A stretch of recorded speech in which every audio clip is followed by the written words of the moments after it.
The three women stood in Eli Thompson's barn like they had been waiting for him all their lives.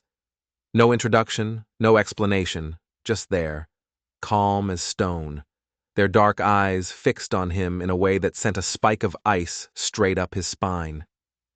Eli froze in the doorway, the bucket of feed slipping from his grasp. His mind just couldn't process it. He'd never laid eyes on them before. Not once. Yet they stood on his land, in his barn, like they owned the place. More than he did. The eldest was a giant of a woman, taller than most men he knew, with shoulders as broad as an ox yoke. In her hand, she held a small leather pouch. It jingled when she shifted her weight. Coins. The sharp, metallic sound of gold. More money than Eli had seen in a decade of dust and failure. His breath caught in his throat. He could feel the bank's foreclosure notice burning a hole in his pocket, the paper thin and brittle, just like his hope. He took a single, unsteady step forward, his eyes locked on the pouch. But she pulled it back, just a fraction, a ghost of a smile playing on her lips. A smile that said she knew every broken part of his life, and she knew he couldn't have what he wanted. "Our father said you would try to refuse," she said. Her voice was steady, calm, but carried an accent he couldn't place. The words landed harder than a hammer blow. Eli's brow furrowed. What father? What chief? There hadn't been tribal folk on this land since his grandfather's time. Yet here she was, speaking like she knew the thoughts in his head before he did. Then, the youngest one, all sharp angles and fire, tilted her head. Her voice was like the north wind, chilling him to the bone. "He also told us you'd ask about the scar." Before his mind could even catch up, Eli's hand shot to his shoulder. He pressed against the rough fabric of his shirt, feeling the old, gnarled ridge of flesh beneath. A scar that only two other men alive had ever seen. His father, now 6 feet under the very dirt Eli was about to lose, and the doctor who stitched him up, who'd packed his bags and gone back east years ago. But there was a third. A memory, hazy and wrapped in fever. A tribal medicine man, a man who'd found him bleeding out in the desert, a boy of 19, with his life pouring into the sand. The memory came rushing back like a flash flood. The heat, the thirst, the coppery taste of his own blood. And a voice, whispering through the haze of pain, speaking of debts and promises made on the edge of the grave. That was 15 years ago. A lifetime. But now, 15 years later, 3 women stood in his barn, here to collect. They were a debt he had forgotten he owed. The eldest spoke first, her gaze pinning him to the spot. "I am Nora. These are my sisters, Cora and Willa. We are the daughters of Chief Ayanna." The name hit Eli like a physical blow. Chief Ayanna. The medicine man. The weathered hands that pressed herbs into his wound. The quiet chanting that had been his only anchor as his life ebbed away. He hadn't thought of that night in years, pushing it down into the dark corners of his mind, where bad memories go to die. But it wasn't dead. It was standing right in front of him, in the flesh. "You're mistaken," Eli managed to say, but his voice cracked, betraying the lie. "I don't owe anyone a thing." He knew it was a lie the second it left his mouth. He remembered Ayanna's eyes, ancient and knowing. He remembered the talk of a promise greater than gold or horses. Cora, the middle sister, moved forward. She was the quiet one, her movements measured, her eyes missing nothing. She didn't speak. Instead, she unrolled a piece of paper, bound with a strip of rawhide. She laid it on a bale of hay, and Eli's world tilted on its axis. He saw the official markings. He saw the neat, flowing script written in English, and he saw the signature of a territorial judge he knew by name. His stomach turned to a hard, cold knot. It was a marriage contract, legal, binding, witnessed, and there, in the space for the groom, was his own name, scrolled in a shaky, feverish hand he barely recognized as his own. You promised him 3 horses for your life, Nora said, her voice flat, matter of fact. You had no horses. So our father asked for something more valuable. He asked for a future. She opened her hand, and the gold coins spilled from the pouch, glittering in the dying light. Enough to pay the bank, enough to fix the leaky roof, enough to buy a herd of cattle and start over, enough to save him from ruin. But it wasn't a gift. It was the price for a bargain he made when he was half dead, a bargain he never, ever believed would come back to haunt him. His heart hammered against his ribs. I never agreed to marry anyone, he choked out, the words tasting like ash. Willa, the fiery one, let out a laugh that was sharp and bitter. You agreed to live, she snapped.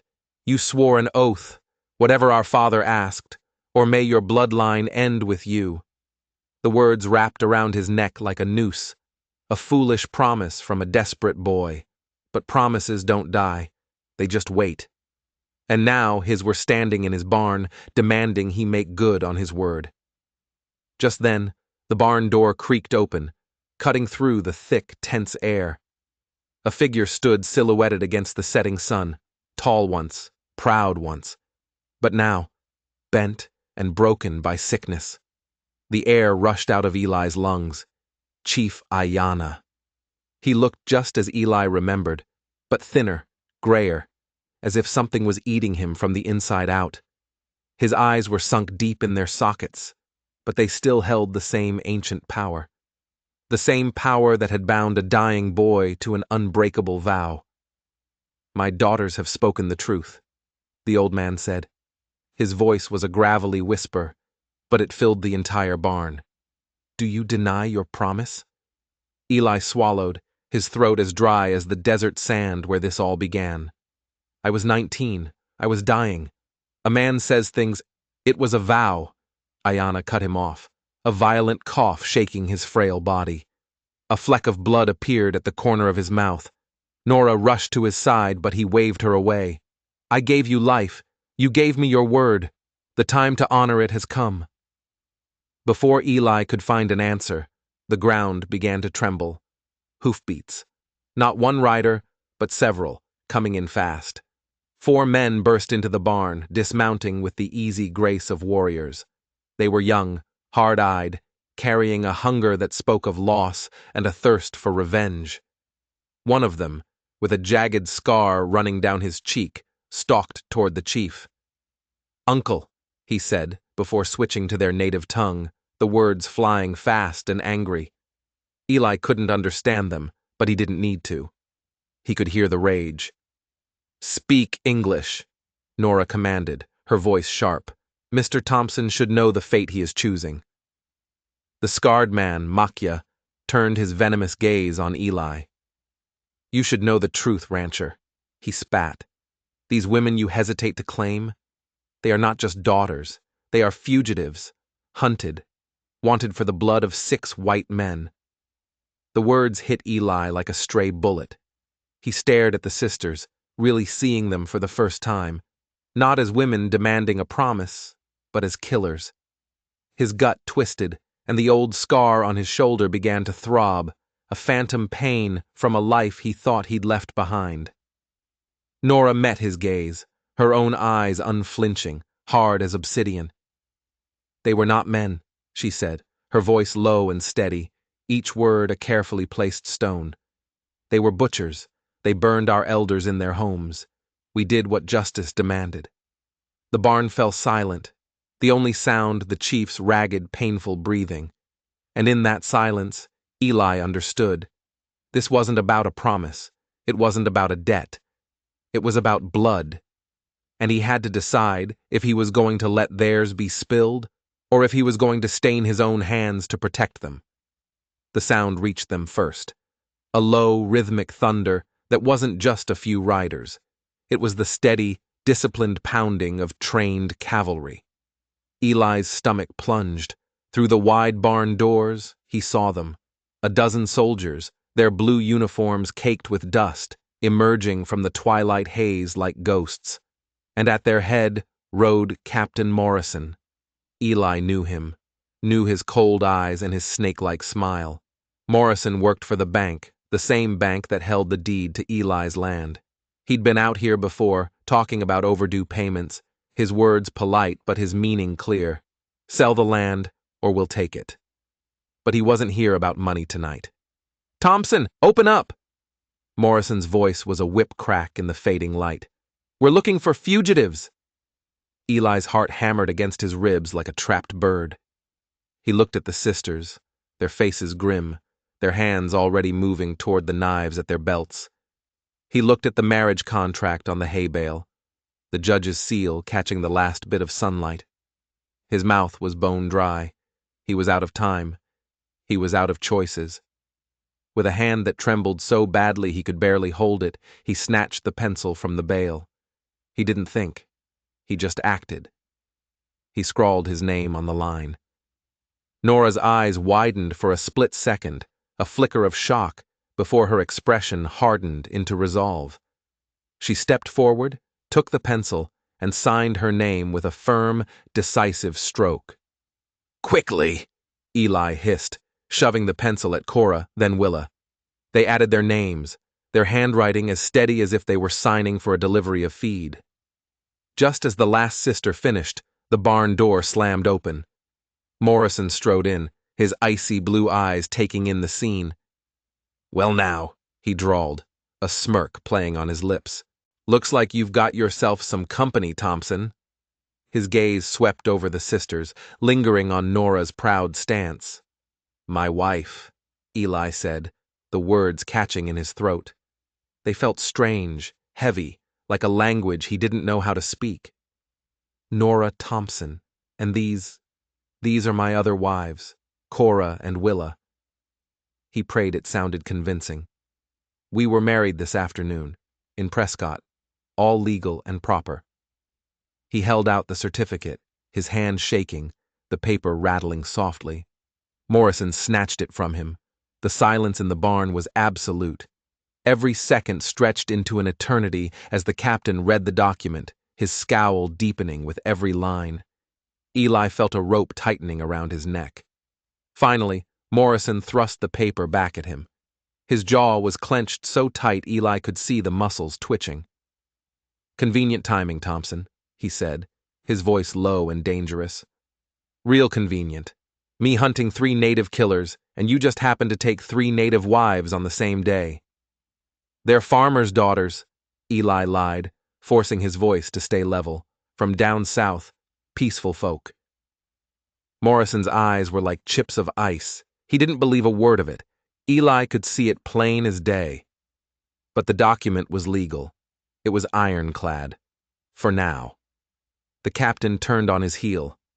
"I'll be watching this place," he warned, his voice a cold promise. "Every day, every night. And if I find out you're lying, if these women are who I think they are, you'll hang right beside them." The soldiers mounted up and rode off, their shapes swallowed by the darkness. The moment they were gone, Eli's knees buckled, and he had to grab a post to keep from falling. The barn was quiet again, but it was a heavy, suffocating quiet. The air itself felt like it was waiting for the other shoe to drop. He had bought them time, maybe a night, maybe 2. But he knew, with a certainty that chilled him to the core, that this was only the beginning. The night pressed in, thick and starless. Every creak of the old farmhouse sounded like a boot on the porch. Eli sat at the kitchen table, nursing a cup of coffee he couldn't taste. Morrison's threat echoed in his head. "You'll hang right beside them." Across the room, the sisters moved in the firelight like shadows. Nora stared into the flames, her face unreadable. Cora sharpened a hunting knife, the rhythmic shing-shing-shing of steel on stone, grating on Eli's nerves. Willa stood by the window, a sentinel watching the darkness. Then came the knock. Not a friendly rap from a neighbor. This was sharp, hard, impatient. Eli froze. The sisters went still, their hands instantly going to their weapons. Another knock, followed by a voice that was deceptively easygoing. "Evening, Thompson. Name's Fletcher. Me and my boys heard you had some company. We'd like a word. Bounty men. Eli's blood ran cold. He opened the door a crack. 4 of them, sitting on their horses, silhouetted against the moon. Rifles rested easy in their saddles. Fletcher, the one who'd spoken, was tall and clean-shaven, with a smile that didn't reach his eyes. "Word is there's a hefty price on 3 native women," Fletcher said, his voice light as a feather but heavy as a tombstone. $500. For the murder of 6 men. Just so happens, you got 3 native women right here. His eyes slid past Eli, landing on Nora's form in the firelight. The smile never left his face, but his eyes were the eyes of a wolf that had cornered its prey. Eli's throat was tight. He tried to form a denial, but before he could speak, a dry, rasping cough came from the corner of the room. "Chief Ayanna." He shuffled forward, wrapped in a threadbare blanket, his body frail, but his eyes burning with a dying fire. "These women are not fugitives," the old chief rasped, his voice thin but carrying an authority that made the bounty hunters shift in their saddles. "They are operatives, sworn to federal duty." From beneath his blanket, Ayanna produced a small, brass badge. It was a U.S. Marshal's star. He held it up, and it caught the lantern light, glinting like a promise of hellfire. Fletcher's easy smile faltered. His eyes narrowed, trying to get a better look. Ayanna's hand trembled violently, but he held the badge steady. "They answer to the law," he said, his voice gaining a sliver of strength. "Not to your greed. You interfere with official business, and you'll answer to a federal judge." The bounty hunters exchanged uneasy glances. A local sheriff they could bribe or bully. A U.S. Marshal was a different story entirely. Fletcher hesitated for a long beat, his eyes flicking from the badge to Ayanna's gaunt face, then to Eli. Finally, he seemed to make a decision. He tipped his hat with a flourish. "My mistake," he said smoothly. "Didn't mean to trouble you folks." And just like that, they turned their horses and melted back into the night. The moment they were gone, Ayanna swayed. He slumped against the table, a fit of coughing shaking him so hard he could barely stand. Blood dotted his lips. The marshal's badge slipped from his grasp and clattered to the floor. Eli picked it up. It was cheap tin, the kind a child might play with, a trinket, a bluff. The old chief had stared down 4 armed killers with nothing but a lie and the last of his strength. They were safe for another night. But as Eli looked at the blood on Ayanna's lips, he knew the price of that safety had been devastatingly high. The lantern cast long dancing shadows on the barn walls. Chief Ayanna lay on a bed of hay and old horse blankets, his breathing a shallow rattling sound, like stones rolling in a dry creek bed. Nora was beside him, her face a mask of grief, her large hand holding his. Cora gently wiped his brow with a damp cloth, while Willa murmured softly in their native tongue a song of sorrow and farewell. Eli stood apart, feeling like a stranger in his own home. He was the reason for all of this. His long-forgotten promise had brought this storm down upon them. Ayanna's remaining kin, the nephews led by the scarred Makya, stood near the door, their faces like thunderclouds. They looked at Eli with open contempt, their eyes accusing him of being a coward, a vulture waiting for their chief to die so he could claim his prize. The old chief stirred. A terrible cough racked his body, and this time, the cloth Cora held to his lips came away dark with blood. His eyes, clouded with pain, found Eli. "You live because I willed it," he rasped, each word an effort. "A life for a vow. You will keep it." Eli wanted to argue. He wanted to scream that this wasn't his fight, that he was just a simple rancher who wanted to be left alone. But the words wouldn't come. The dying man's gaze held him fast. "My daughters," Ayanna whispered, his voice now barely audible. "They are the last of my line. Hunted. Alone, they will be torn apart by wolves. With you, They might have a chance. Protect them, Thompson. His hand reached out, trembling, and gripped Eli's arm with surprising strength. Not for debt, for blood, for family. Then, the strength faded. His hand fell to his chest. A long, shuddering sigh escaped his lips, and he was still. The barn was utterly silent. Nora bowed her head, her body shaking with silent sobs. Cora pressed her face into her father's still chest. Willa let out a low, mournful wail that seemed to tear at the very fabric of the night. Makya, the scarred nephew, spat on the dirt floor. He looked at Eli, his eyes burning with a hatred so pure it was terrifying. "He saved a snake," he snarled in broken English, before turning and stalking out into the darkness. The other nephews followed him, melting away into the night without a backward glance. And then he was alone with 3 grieving women and the body of their father, alone with a promise that was now sealed in death. 3 wives, a failing ranch, soldiers and bounty hunters circling. Eli looked down at his calloused hands. His life, he realized with a cold, hollow certainty, wasn't his anymore. It belonged to them now, for better, for worse, until death. The mornings were the strangest part. Eli was used to waking up to silence, to the cold, empty quiet of a man alone. Now, he woke up to the smell of coffee and frying bacon. He woke up to the sound of voices, sometimes arguing, sometimes laughing, filling the small house with a life it hadn't known in years. At first, it set his teeth on edge. They were intruders, strangers who had taken over his life. Nora, without even asking, had taken over his ledger. She sat at his desk every night, her brow furrowed in concentration, her neat handwriting filling the pages, tracking every penny, every debt, with a brutal efficiency that both shamed and impressed him. He had let his finances slide into ruin. She was wrestling them back from the brink. Cora was the quiet force. She walked the land from sunup to sundown, her keen eyes seeing everything he had missed.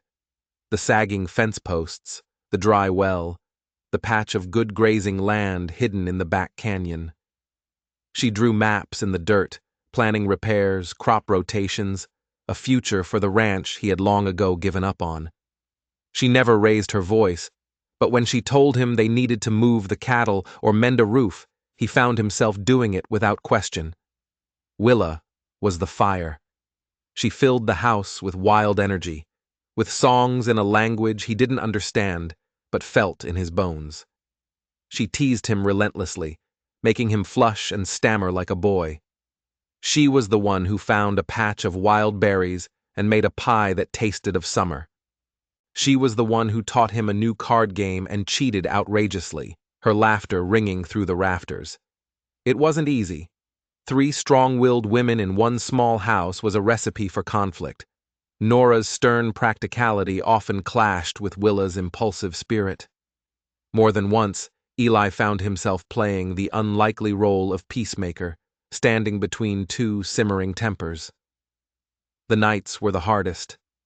The reality of their situation, the strange, unconsummated marriage, hung in the air between them. They were husband and wives, but they were also strangers, bound by a dead man's promise.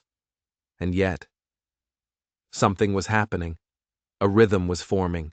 The fences got mended. The debts started shrinking. The house felt less like an empty shell and more like a home. Against all odds, against all logic, they were becoming something. Something that looked an awful lot like a family. And that terrified Eli more than any bounty hunter. The knock came at midday, sharp and official. Eli didn't even have to look. He knew.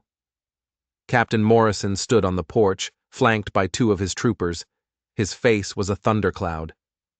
"Afternoon, Thompson," he said, his voice clipped. "Just a routine check to ensure your household is in order." Eli's gut clenched, but he forced a smile and stepped aside. "Of course, Captain. Come on in." The sisters were amazing. It was like they had rehearsed it. Nora was at the table, the ledger open, a pair of spectacles perched on her nose, looking for all the world like a diligent housewife. Cora was at the stove, calmly flipping cornbread in a skillet. And Willa, she was the master stroke. She bustled about, setting plates, humming a tune, and when Eli walked in, she threw her arms around his neck and gave him a loud, smacking kiss on the cheek. Morrison's cold eyes missed nothing. "You've all settled in remarkably fast," he observed, his voice dripping with suspicion. His gaze lingered on Willa's easy affection. "Most men find one wife a handful, Thompson. You expect me to believe you've tamed 3? Before Eli could answer, Willa snuggled closer, laying her head on his shoulder. "He's a good man, Captain," she said, her voice full of a warmth that almost sounded real. "He knows how to treat his wives." Eli's heart was pounding a frantic rhythm against his ribs, but he managed to put his arm around her, playing his part in the charade. One of Morrison's men chuckled, but the captain's face remained like granite. He prowled the small house like a caged wolf, his eyes searching for any crack in their story, any sign of a lie. He peered into the pantry, noted the mended clothes stacked neatly on a chair, the clean floors. Every second felt like an hour. The weight of his suspicion was a physical thing, pressing down on them, threatening to shatter their fragile peace. Finally, he straightened up. He hadn't found what he was looking for, but he wasn't giving up. "I've got my eye on you, Thompson," he said, his words like chips of ice. "On all of you. One slip, one mistake, and I'll have you all in chains." He turned and strode out, his troopers following him. The moment the door closed, Willa let out a shaky breath and pulled away from Eli. Nora slammed the ledger shut. Cora leaned against the stove, her eyes closed. They had passed the test. For now. But Eli knew this was a game they couldn't win forever. Sooner or later the mask would slip. And what scared him was that somewhere beneath the lie, something real was starting to grow. The news came on the wind, carried by a half-drunk drifter looking for a handout. He leaned on the fence, his eyes greedy. $500, he slurred, spitting a stream of tobacco juice into the dust. "Dead or alive, for 3 tall native women. Words out from here to Tucson. Every man with a gun and an empty stomach is riding this way." Eli thanked him, his face a mask of stone, and went back inside. The drifter's words were a death knell. $1,500 was a fortune. It was enough to turn neighbors into enemies, friends into killers. By nightfall, he saw the proof. Dust on the horizon. Not soldiers this time. Hard-faced men in worn-out coats, their eyes glinting with greed. They didn't ride up to the house. They circled it, like wolves sizing up their prey. Among them, Eli saw a familiar face. Fletcher. His easy smile was gone, replaced by a hungry snarl. "Thompson!" he yelled, his voice carrying on the dry evening air. "We know they're in there. A man's got to be a fool to protect wanted killers. Send them out, and we'll let you live." Eli stepped onto the porch, his old shotgun resting in the crook of his arm. It felt heavier than usual. "These are my wives," he called back, his voice steady despite the tremor in his hands. "The only thing here for you is a trespassing charge, and maybe a bellyful of buckshot." He felt them behind him, a silent, solid wall of support. Nora, her chin high. Cora, steady as a rock. Willa, a coiled spring of righteous fury. They didn't hide, they stood with him, their presence a silent dare. Fletcher laughed, a harsh, ugly sound. "You're going to die for them, rancher? For 3 squaws with blood on their hands?" Eli's grip on the shotgun tightened. He thought of the years of loneliness, of the crushing weight of failure. He thought of this ranch, which had been more of a tomb than a home. Then he thought of the last few weeks. He thought of Nora's quiet competence, of Cora's deep connection to the land, of Willa's laughter that chased the shadows away. They weren't fugitives. They weren't a burden. They were his. Whether by a fevered promise or by a twist of fate, They were his family, and no one was going to take them from him.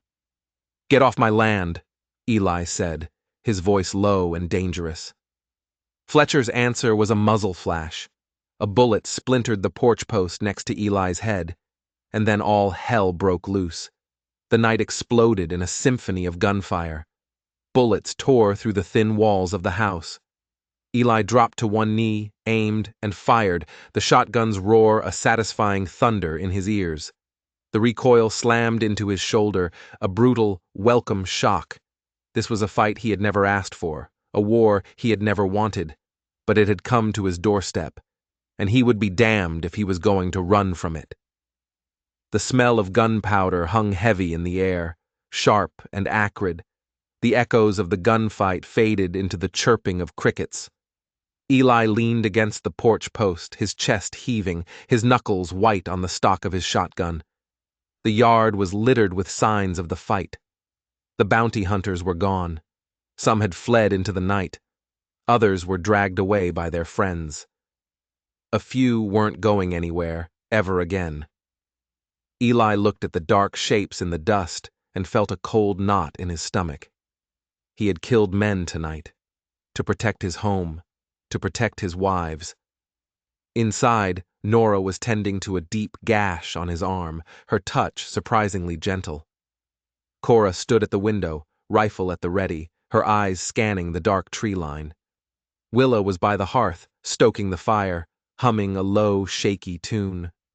They were all exhausted, their faces smudged with dirt and streaked with sweat. But they were alive, and they were unbroken. Eli looked at them, at these three women who had crashed into his life like a storm, and a stunning realization hit him. This wasn't about the promise anymore. It wasn't about the debt he owed their father. It wasn't even about the land. It was about them. It was about Nora, who could balance a ledger and fire a rifle with the same fierce determination. It was about Cora, who could read the land like a book and move through the shadows like a ghost. It was about Willa, whose spirit was a bright, unconquerable flame. They hadn't ruined his life. They had saved it. They had taken the empty, broken shell of a man and given him something to fight for, something to live for, something to die for. "They'll be back," he said, his voice rough.